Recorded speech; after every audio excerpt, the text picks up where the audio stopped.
Hello everyone, and welcome to another video presentation courtesy of the UNT Physics Department with the assistance of the Physics Demo Room. Today we're going to be talking about the center of mass and creating stable torque with everyday objects. So we might see a lot of objects in everyday life, such as that they just are able to stack up on themselves, such as we have like a table leg here, then I can just sit down and it rests perfectly fine. As you can see, the end of the table leg is cut at an angle. It's not perfectly straight, but yet I can place it on this table and it balances. It doesn't tilt, it doesn't turn. That means that the center of mass of that object is directly over the pivot point or its base. And that's why the torque all the way on its left side and on its right side, or counterclockwise and clockwise, balance out, and why it won't topple over. This is also the reason why that you see people, especially when they do either a aerobatic walking on a wire, they'll usually have their hands out to help create a more level place of where their center of mass can be. Because now if you put your arms together, any slight variation here can throw your center of mass more dramatically than having your arms spread out as if you were about to flap your arms and wings, like if you were going to do an Angels in the Outfield. Old movie, sorry for the reference, but hopefully some of you got it. So this is why you want to have to be able to create small adjustments out here to help create small adjustments about your center of mass.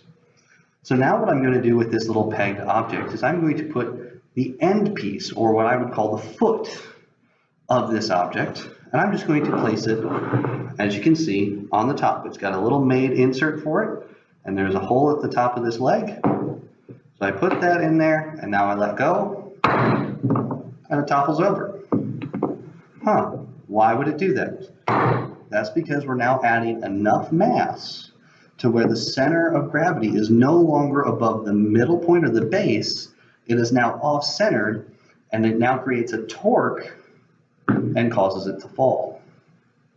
So this is where you have to have the center of mass of an object has to be about the actual pivot point. That's why it won't fall, and why you can have at different occasions all these different variations of, like, say, forks put together, and they balance about this one small point.